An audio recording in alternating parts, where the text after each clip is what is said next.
जय हिंद। नमस्कार साथियों, आप सभी का स्वागत है आज के इस नए वीडियो में। यह TRE 1 शिफ्ट सेकेंड 1 to 5 में पूछे गए मैथ के प्रश्नों का संग्रह है, जो आपके एग्ज़ाम TRE 4 के लिए बहुत ही महत्वपूर्ण है। पहला प्रश्न है, निम्नलिखित का मान क्या है? जब आधार सेम होता है और गुना में होता है तो उसका पावर जुट जाता है। x to the power a into b minus c plus b into C minus A plus C into A minus B. तो X to the power A B हो जाएगा माइनस ए सी हो जाएगा plus B C minus B A plus C A minus C B plus B C minus B C minus B A plus B A minus A C plus A C X to the power 0। तो जब भी घात 0 होता है तो उसका मान 1 होता है। ऑप्शन ए सही। एक राशि में 5 वर्षों में साधारण ब्याज से 50% की वृद्धि होती है। इस दर से 12,000 रुपया का 3 वर्षों बाद चक्रवृद्धि ब्याज क्या होगा? 5 वर्षों में साधारण ब्याज से 50% हो जाता है वृद्धि। इसका मतलब हुआ 10% वार्षिक वृद्धि हुआ है, इसलिए 10 गुना 5 50% की वृद्धि हो जाएगी 5 वर्षों में। तो दर है 10%। तो 10% का मतलब हुआ 10/100, काटेंगे 1/10। 10 रुपया मूलधन पे 1 रुपया ब्याज, तो 10 11 3 वर्ष का लेना है, पावर 3 करेंगे। यह मूलधन हुआ, यह मिश्रधन हुआ, CI का रेशियो निकालेंगे। यह हो गया 1000, यह हुआ 1331 331। मूलधन दिया है, मूलधन में मूलधन के रेशियो से भाग देंगे। CI निकालना है, CI के रेशियो से गुना करेंगे, काटेंगे, गुना करेंगे। 12 का 12 बच गया, 1 12 तिया 36, 1 37 बच गया, 3 12 तिया 36, 3 39 39 72। Option C. यदि 3/4 टू दी पावर -6 गुना 4/3 टू दी पावर -8 बराबर 3/4 टू दी पावर n, तो n का मान है। एक फार्मूला याद रखेंगे, यदि a/b to the power m है, इसे भिन्न को उल्टेंगे b/a करेंगे, तो यह प्लस m है तो माइनस m हो जाएगा।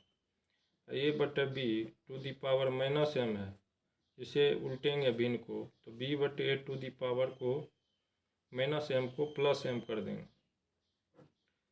चलिए 3/4 टू दी पावर -6 है, इसको करना है 3/4, क्योंकि यहाँ भी 3/4 है, यहाँ भी 3/4 है, तो इसको करेंगे 3/4। इसका पावर -8 है तो +8 हो जाएगा। 3/4 टू दी पावर n। अब आधार सेम है तो पावर जुट जाएगा, -6 + 8 3/4 टू दी पावर n। अब बराबर के दोनों तरफ जब बेस समान होता है तो घात बराबर हो जाता है। n बराबर 8 में 6 गया 2, n का मान 2 हुआ, जो ऑप्शन में नहीं है, तो आंसर हो गया उपयुक्त में से कोई नहीं। यहाँ AB BC CD का रेशियो दिया है और ABCD का रेशियो मांग रहा है। तो जब भी अनुपात भिन्न में हो तो हर का LCM लेके गुना करते हैं। तो A/B बराबर, यहाँ 2 8 का LCM 8 होगा, तो 8 से दोनों में गुना कर देंगे। 2 चौका 8, यहाँ 8 8 कट गया तो हो गया 4/3। BC का निकालेंगे 1/3, यहाँ 3 और 9 का LCM 9 होगा, 9 से गुना कर देंगे, 3 तिया 9, 9 कट गया, 3/5। CD का अनुपात निकालेंगे तो 5/6, यहाँ 6 4 का LCM हो जाएगा 12, 6 दूनी 12, 4 तिया 12, तो 10/9। अब ABCD का अनुपात निकालना है। यहाँ C का मान 10 है, यहाँ C का मान 5 है, तो C के मान को बराबर करने के लिए इसमें 2 से गुना करेंगे। यहाँ अब B का मान 6 हो जाएगा, यहाँ B का मान 3 है, तो B के मान को बराबर करने के लिए 2 से गुना करेंगे। A का मान हो जाएगा 8, B का मान हो जाएगा 6, C का मान हो जाएगा 10, और और डी का मान हो जाएगा 9। 8 6 10 9। Option A 4 to the power -1 plus 8 to the power -1 divide 1/3/2 to the power -2 का सरलीकृत रूप है। तो 4 to the power -1 1/4, 8 to the power -1 1/8 divide 1/, इसको उलट देंगे तो ये हो जाएगा 2/3, घात माइनस में है तो यह हो जाएगा +2। अब इसके भिन्न का जोड़ करेंगे तो यह हो जाएगा 8, 4 दूनी 8, तो यहाँ 2, 8 का 8 1 भागा, यह हो जाएगा 4/9, तो 9 1 से जा गुना हो जाएगा तो 9/4 हो जाएगा। यह हो जाएगा 3/8, अब गुना में आएगा तो यह हो जाएगा 4/9, काटेंगे 4 दूनी 8, 3 तिया 9, हो जाएगा 1/6। ऑप्शन सी सही है। एक विद्यालय में प्रत्येक विद्यार्थी या तो हिंदी या अंग्रेजी या दोनों लेते हैं। 50.8% हिंदी लेते हैं और 64.2% अंग्रेजी लेते हैं। यदि विद्यार्थियों की कुल संख्या 500 हो तो कितने विद्यार्थी हिंदी और अंग्रेजी दोनों लेते हैं? हिंदी का दिया है 50.8%, अंग्रेजी का दिया है 64.2%, और दोनों का इंटरसेक्शन का मान निकालना है। तो फार्मूला होता है NH union E = NH plus NE minus NH intersection E। ये मेरा 100%, यह दिया है 50.8%, NE दिया है 64.2% माइनस X%, यह हो जाएगा X% इधर आ गया, यह हो जाएगा 8 2 10, 4 1 5, 6 5 11, 115% में से जाके 100% घट जाएगा तो यह हो जाएगा 15%। टोटल स्टूडेंट दिया है 500, तो 500 का 15% यही है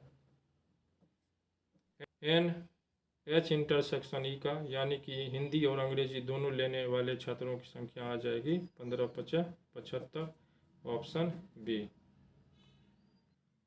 सुरेश और शशि एक काम को क्रमशः 11 दिनों और 17 दिनों में पूरा करते हैं। दोनों ने मिलकर काम पूरा करके 5600 रुपया पारिश्रमिक प्राप्त किया। पारिश्रमिक में उनके हिस्से हैं क्रमशः शशि, सुरेश और शशि। वो समय लेता है, सुरेश लेता है 11 दिन और शशि लेता है 17 दिन। तो उनका कार्य क्षमता का हो जाएगा अनुपात, कार्य क्षमता का अनुपात समय का विलोमानुपाती होता है, तो इसको उलट देंगे 17:11 हो जाएगा। तो पारिश्रमिक जो होता है उसको कार्य क्षमता के अनुपात में बांटते हैं।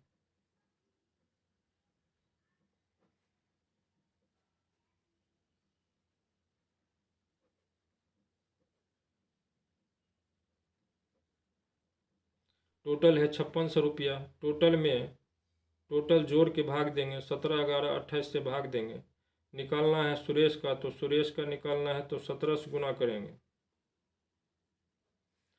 और जब शशि का निकालना है तो 5600 में 28 से भाग देंगे, और शशि का है 11, तो 28 यह हो जाएगा 200, 11 दूनी 2200, इसका निकालेंगे 200, 17 दूनी 3400, तो यह हो जाएगा 3400 और 2200। ऑप्शन ए का वजन बी के वजन का 25%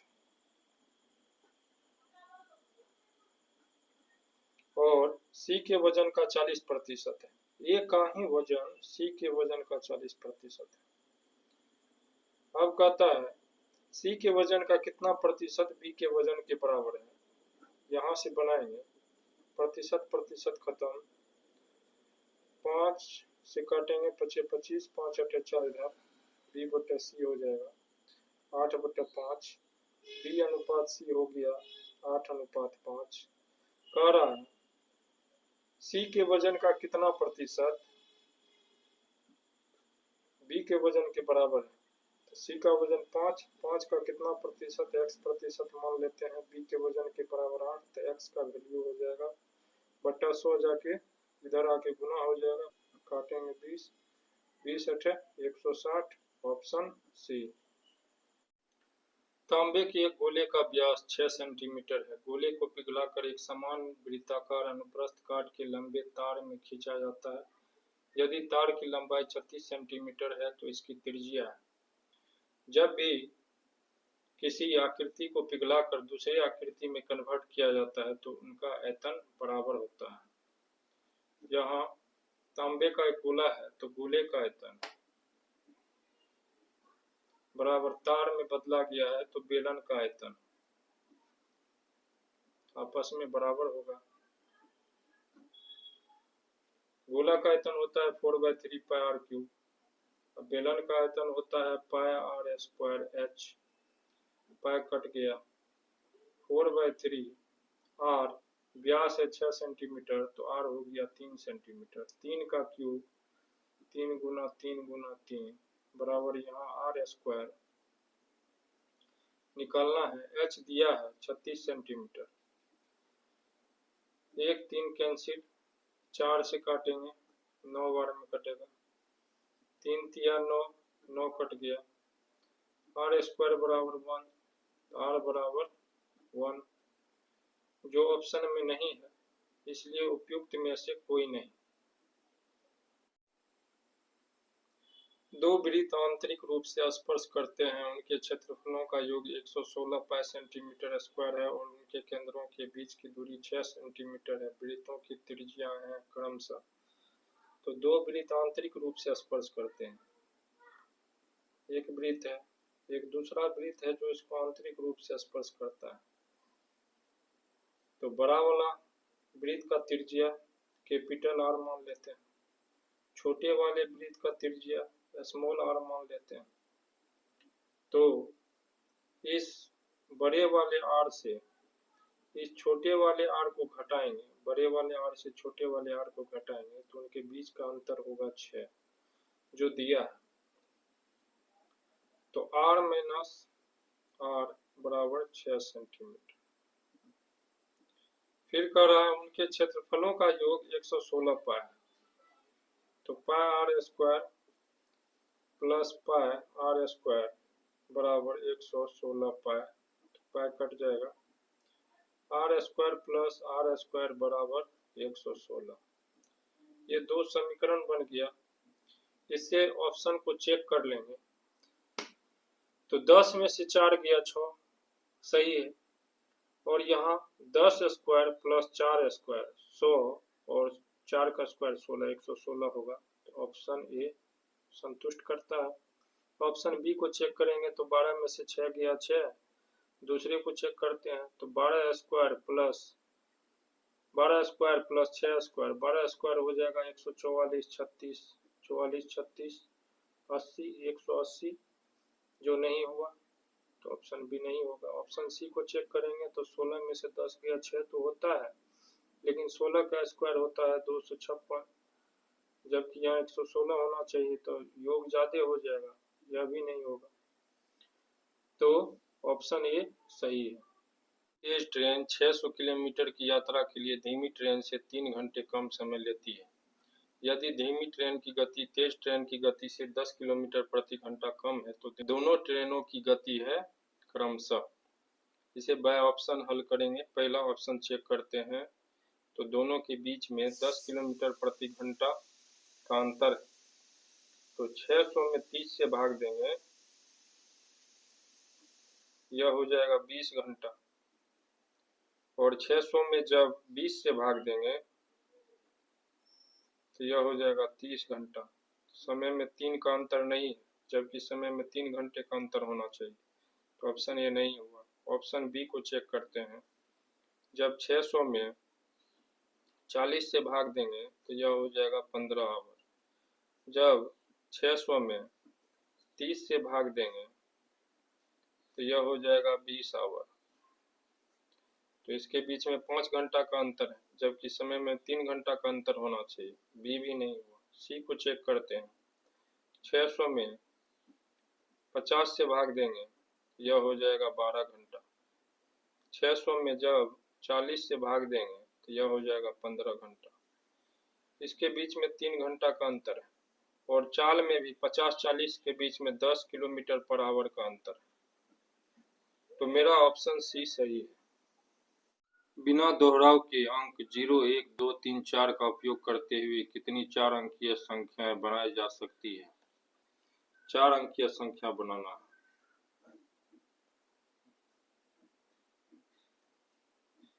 यहाँ 0 नहीं डाल सकते हैं, तो 5 अंक में यहाँ 4 अंक डाल सकते हैं। यहाँ 1 अंक डालने के बाद बचा 4 अंक, तो उसे 4 तरीके से डाल सकते हैं। अब यहाँ 2 अंक डालने के बाद यहाँ बचा 3 अंक, तो यहाँ 3 तरीके से डाल सकते हैं, यहाँ 2 तरीके से डाल सकते हैं।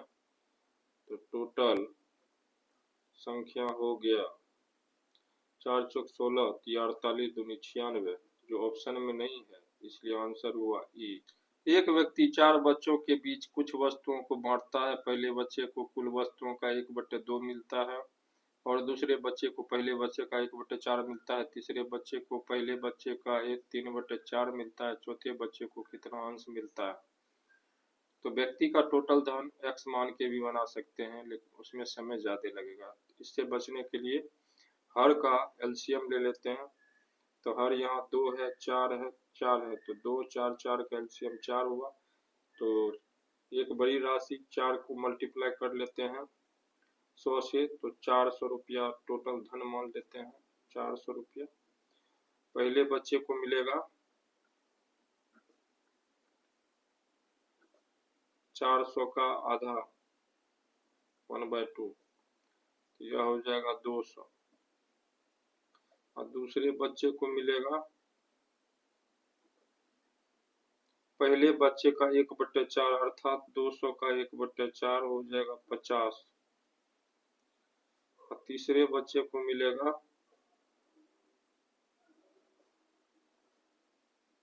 पहले बच्चे का 3/4, 200 का 3/4, 50 या 150, तो टोटल हो गया 150, 50, 200, 200, 400। तो इस प्रकार चौथे बच्चे को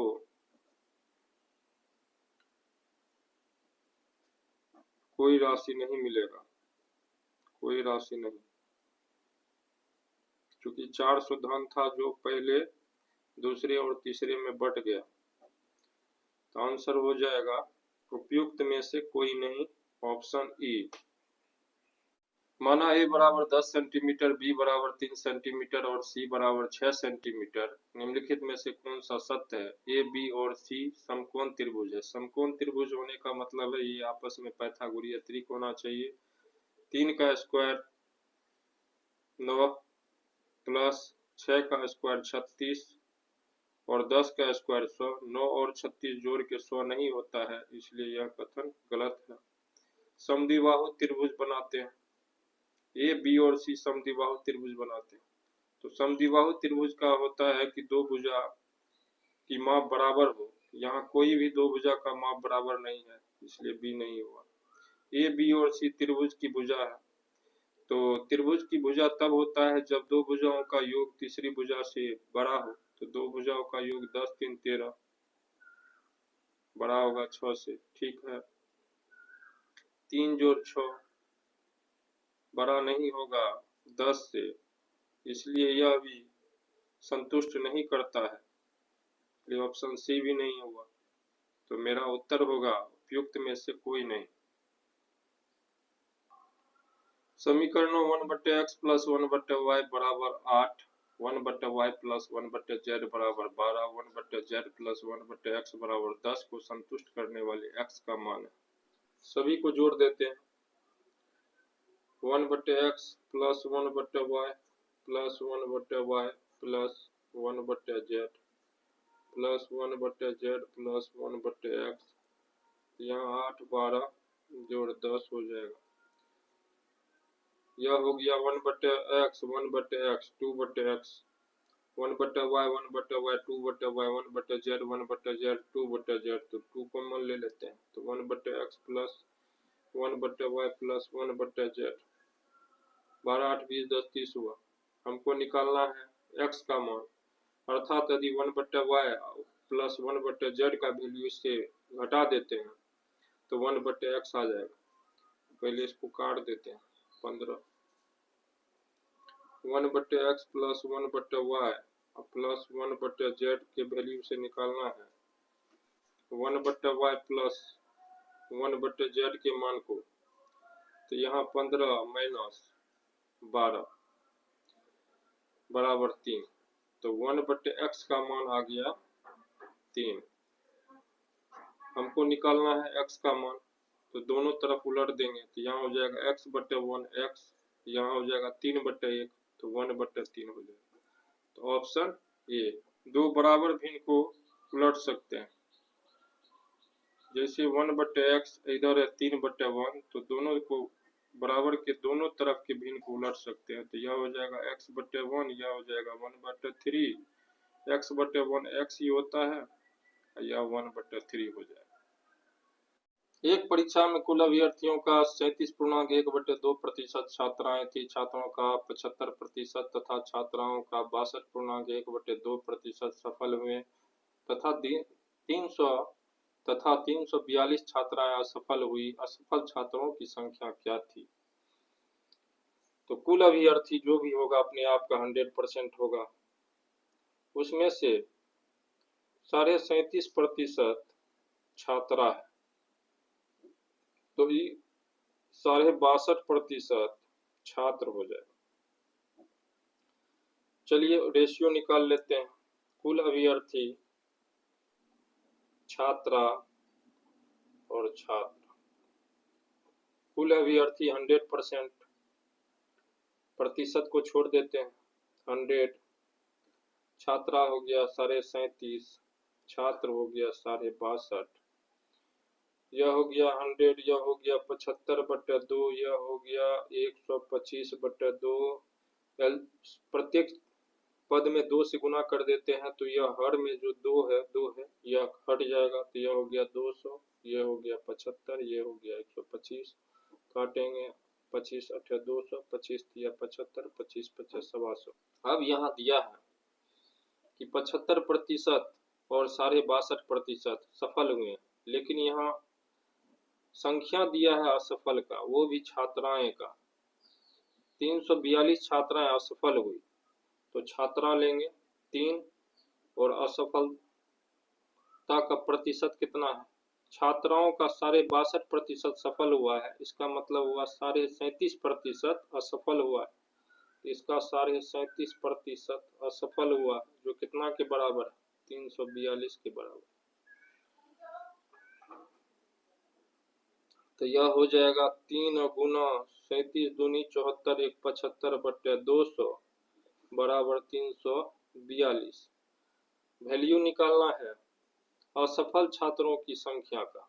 असफल छात्र, तो छात्र है मेरे पास 5 रेशियो में, तो 5 गुना असफल, तो सफल छात्र है 75%, तो असफल छात्र हो जाएगा 25%। इसका वैल्यू निकालना है तो यह जाके भाग होगा 342 में, जाके भाग होगा 3 गुना 75/200, तो 200 आके 342 से गुना हो जाएगा। निकालना है इसका मान तो यह जाके गुना होगा 5 गुना 25/100। काटेंगे 25 3 75, 2 0 2 0 यहाँ काट देते हैं, यह 2 बचा हुआ है। अब काटेंगे 3 3 9, 9 से काटेंगे इसमें 9 3 27, 7 9 8 72 38, अब 5 दूनी 10 गुना 38 380। ऑप्शन ए सही है। -2/3 और 1/2 के बीच में 2 संभव परिमेय संख्याएं हैं।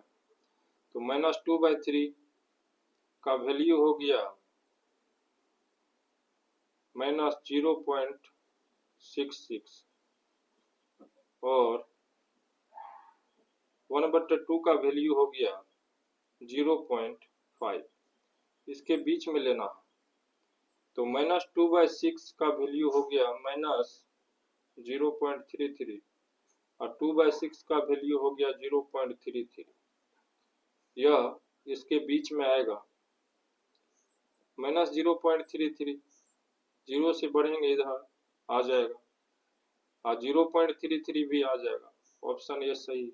ऑप्शन बी को चेक करते हैं। तो -1/6 हो गया -0.16 और 4/6 हो गया 0.66। तो यह 0.5 के बाद चला जाएगा, इसलिए यह नहीं होगा। ऑप्शन बी नहीं होगा। ऑप्शन सी को चेक करते हैं। -1/6 हो जाएगा -0.16, तो यह हो जाएगा 0.6, तो यह नहीं होगा, यह 0.5 के बाद चले जाएगा। तो ऑप्शन सी भी नहीं होगा। तो ऑप्शन ए मेरा आंसर है। एक पिता की उम्र उसके पुत्र की उम्र की 5 गुनी है, लेकिन 15 वर्षों बाद उसकी उम्र उसके पुत्र की उम्र की 2 गुनी रह जाएगी। पिता की उम्र क्या है? इसे बाय ऑप्शन हल करेंगे। पिता की उम्र क्या है? पहला ऑप्शन को चेक करते हैं। पिता की उम्र अभी 25 वर्ष है, मान लीजिए अभी 25 वर्ष है। इसका मतलब हुआ पुत्र का उम्र जो होगा 5 वर्ष होगा, तब तो 5 का 5 गुना 25 वर्ष होगा। कह रहा है 15 वर्षों बाद उसकी उम्र उसके पुत्र की उम्र की 2 गुनी रह जाएगी। तो 15 वर्ष बाद दोनों का 15-15 वर्ष बढ़ेगा, तो यहाँ हो जाएगा 15 5 20 वर्ष, इसका हो जाएगा 15 जोड़ेंगे तो 40 वर्ष। तो इसका यह दुगुना हो रहा है, कह रहा दुगुनी रह जाएगी, उम्र की 2 गुनी रह जाएगी। तो ऑप्शन ए मेरा सही है। ऑप्शन बी को भी चेक कर लेते हैं। पिता की वर्तमान उम्र 30, तो पुत्र का हो जाएगा 6 वर्ष, इसका ही 5 गुना है।